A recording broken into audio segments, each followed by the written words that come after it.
예, 안녕하십니까. 가슴명상센터 하트러브입니다. 오늘은 그 수행 체계의 그 지도, 맵에 대해서 좀 말씀을 드릴까 합니다. 수행 체계 맵이 왜 중요하냐면, 여러분께서 그 수행 체계에 대한 어떤 그 지도를 정확히 모를 때, 여러 가지 혼선이 빚을 수가 있어요. 예를 들면 내가 느 지역에 있는데 어디에 있는지를 모르는 경우가 있거든요. 수행도 마찬가지예요. 그럴 경우에는 어디로 더 나가야 될지, 뭐가 잘못됐는지, 뭐가 잘 됐는지 알 수가 없어요. 그래서 수행 지도도 없이 무조건 수행만 하는 것도 그것도 좀 문제가 있습니다. 길게 보면. 어, 그래서 수행의 그 어떤 시간을 좀 단축하고 자기가 원하는 수행을 하기 위해서는 어떤 우리 존재에 대한 수행 맵이라고 하는 것은 뭐냐면 우리 존재에 대한 어떤 체계를 정확히 알고 있는 거와 마찬가지예요. 우리 존재와 별개로 수행 체계가 있는 게 아니고 우리 존재에 그 근거해서 이제 수행 맵이 그려질 수밖에 없는 것이거든요. 우리 존재는 일단은 그 공이라고 하는 불교에서 말하는 그 마음, 공이 있고요. 그 다음에는 이제 뭐 여러 가지 체가 있는데 우리 그냥 그 수행해서 실제 적용하기 위해서 간단하게 우리 인간의 현재 진화 정도에 맞춰서 얘기를 하자면 그 다음에는 이제 그 생각체가 있죠. 멘탈체라고 그러죠.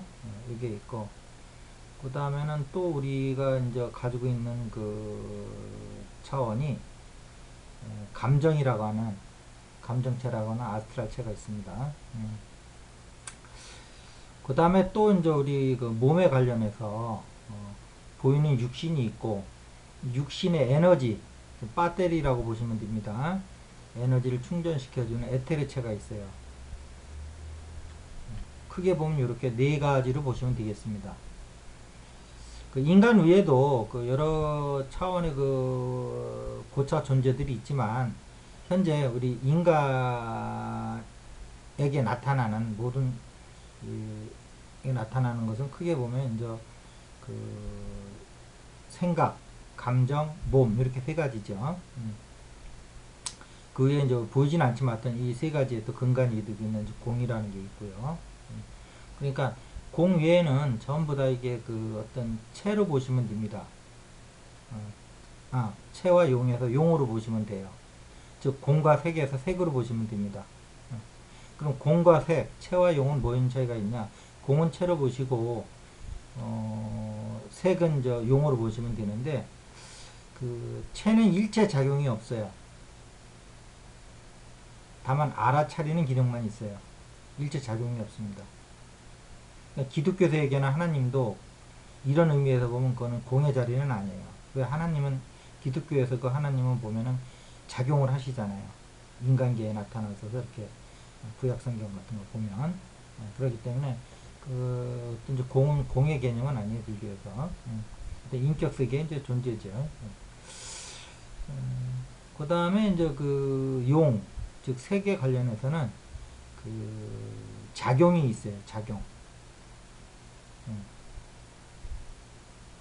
그래서 작용이 있느냐 없느냐 라로 이제 그 체와 용을 따지기도 하고 이제 공과 색을 따지기도 하고 그 다음에 이제 세계는 에너지의 세계입니다. 이렇게 이제 기본적인 그 마인드를 갖고 그 다음에 이제 수행과 연결시켜서 좀 말씀을 좀 드릴게요. 그 불교에서 마음이라고 하는 공, 즉 본성이라는 것은 우리가 깨닫기 전에는 드러나질 않는 거예요.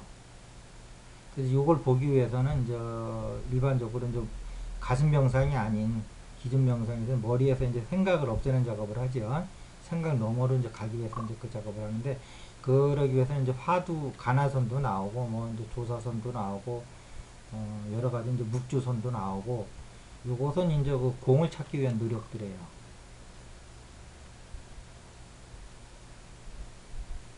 그래서 이걸 이제 넘어서면 이제 공이 나오는데 근데 중요한 거는 또 체, 그 다음에 공, 일체 작용이 없는 예, 요것은 또 무위법이에요.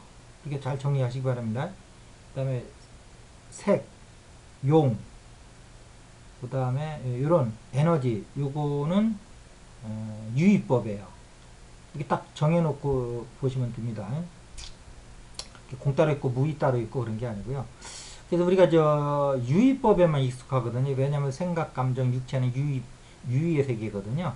이걸 또 유루의 세계라고 그래요. 공은 무루의 세계다.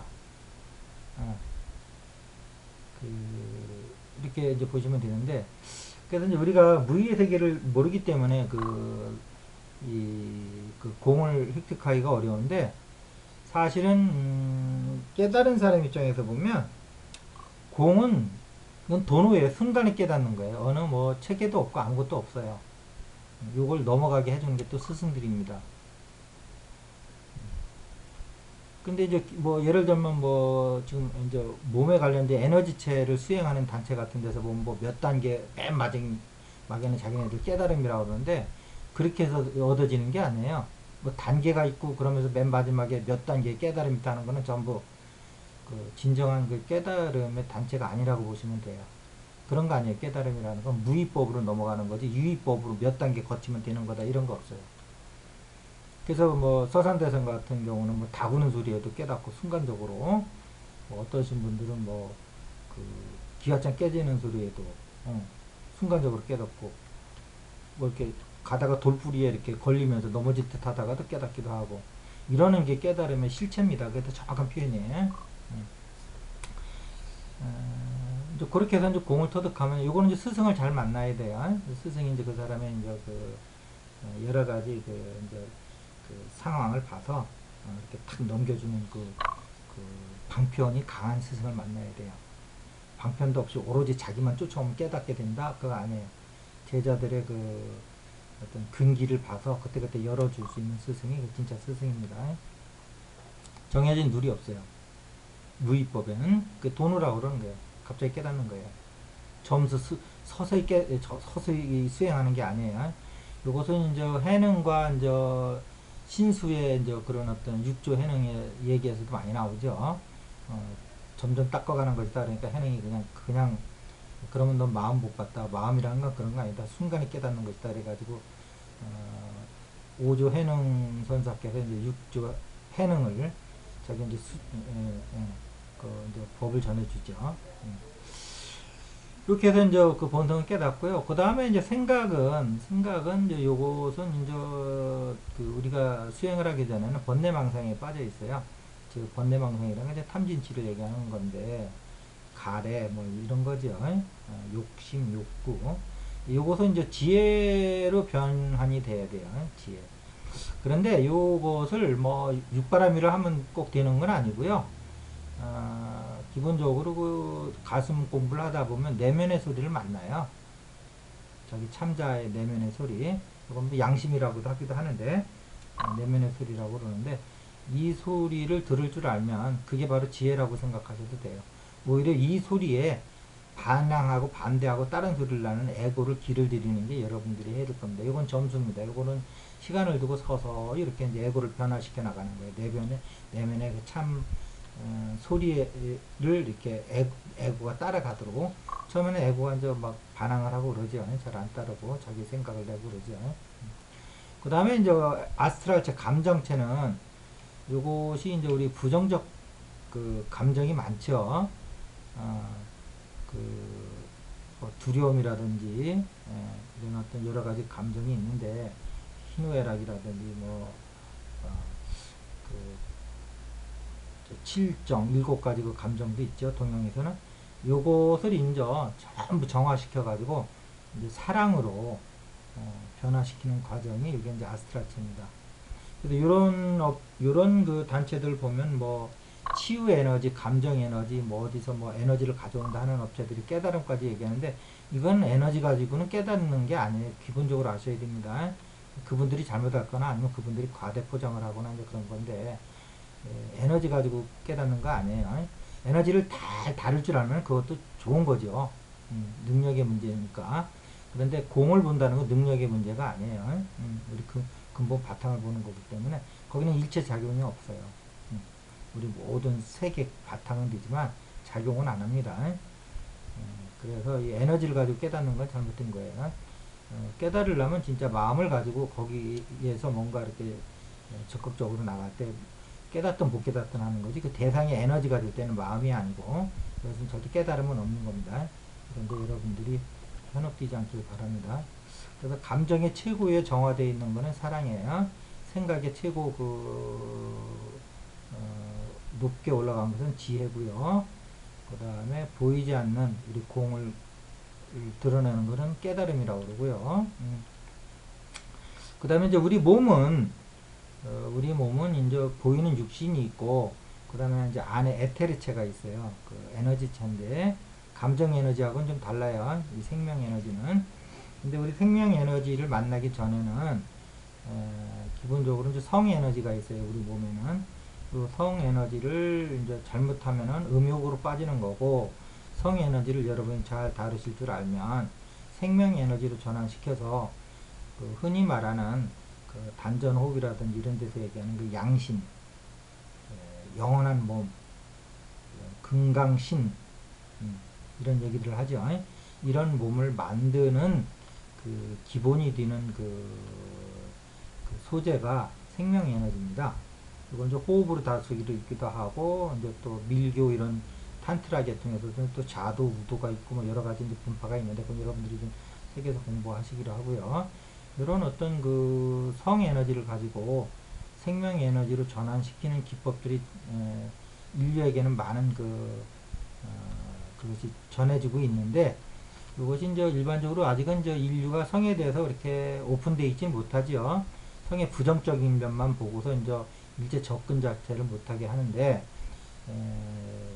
그러기 때문에 드러나진 않지만 이런 어떤 기법들이 불교에도 전해져 오고 있는데, 그래서 이제 현교, 밀교 이렇게 나눠요. 드러나는 교는 저 부처님이 아난다한테 전해주셨고, 그 밀교, 지금 티베트 교회죠. 티베트교. 그쪽, 티베트 불교에서는 이제 그, 그 부처님 아들이 이름이 뭡니까? 무슨 방해라는 뜻인데 지금 잠깐 까먹었네요. 그 아들한테 전해줘서 그것이 티베트로 건너갑니다. 자, 그런데 이제 우리나라도 보면 태초로 넘어온 거는 그 현교가 아니고 밀교였어요. 고려 말까지는. 그래서 이제 그때만 해도 이제 몸을 다루는 수행들을 했기 때문에 고성들이 이제 여러 가지 이제 영원한 몸을 만들어서 몸을 이기고 죽음을 이기고 이렇게 자유자재한 그 몸을 가지고서 이제 이렇게 생사를 넘나드는 그런 스님들이 많았는데, 요즘에는 그런 스님이 없지요. 성철 스님도 결국 이제 병원에 의지해서 말년에는 이제 병가 이제 투정하시다 돌아가셨는데, 그 현교에서는 이제 정신만 다루고 육체, 그 불멸의 몸을 만드는 거에는 지금 못하고 있어요. 그게 이제 현교의 이제 장점이자 단점입니다. 이런 어떤 여러 가지 이제 여러분이 맵을 가지고서 전체적인 윤곽을 통해서 내가 지금 하고자 하는 게 어디에 속하는 건지 우선 아시고, 어느 단체에서 얘기할 때 이게 내가 지금 제가 말씀드린 것 중에 어디 부분에 속하는 건지, 몸을 다루는 수행을 하면서 거기서 뭐 깨달음을 얘기한다든지 그러면 좀 오버하고 있구나 그렇게 생각을 하시면 돼요. 또 뭐 빛, 뭐 에너지, 정화 이런 쪽으로 하시면서 또 뭐 사랑을 얘기하면 맞는 거지만 그 이상을 얘기하면 그것은 대상이 잘못된 겁니다. 그래서 그 마음을 하는 공에 대한 깨달음은 그 생각을 넘어서 가는 어떤 그 정통 불교, 현교에서 주로 하는 거고요. 몸을 다루는 거는 이제 좀 밀교에서 하는 거고, 감정을 다루는 건 크게 보면 이제 기독교에서 한다 이렇게 보시면 돼요. 몸을 다루는 건 뭐 단전, 도교, 밀교, 탄트라 뭐 여러 가지가 있는데, 이런 어떤 맵을 가지고 여러분들 앞으로 수행을 진행해 나가시면 되겠습니다. 다음에 또 기회가 있으면 좀 더 많은 시간을 가지고 말씀드리도록 하겠습니다. 감사합니다. 이것으로 마치겠습니다.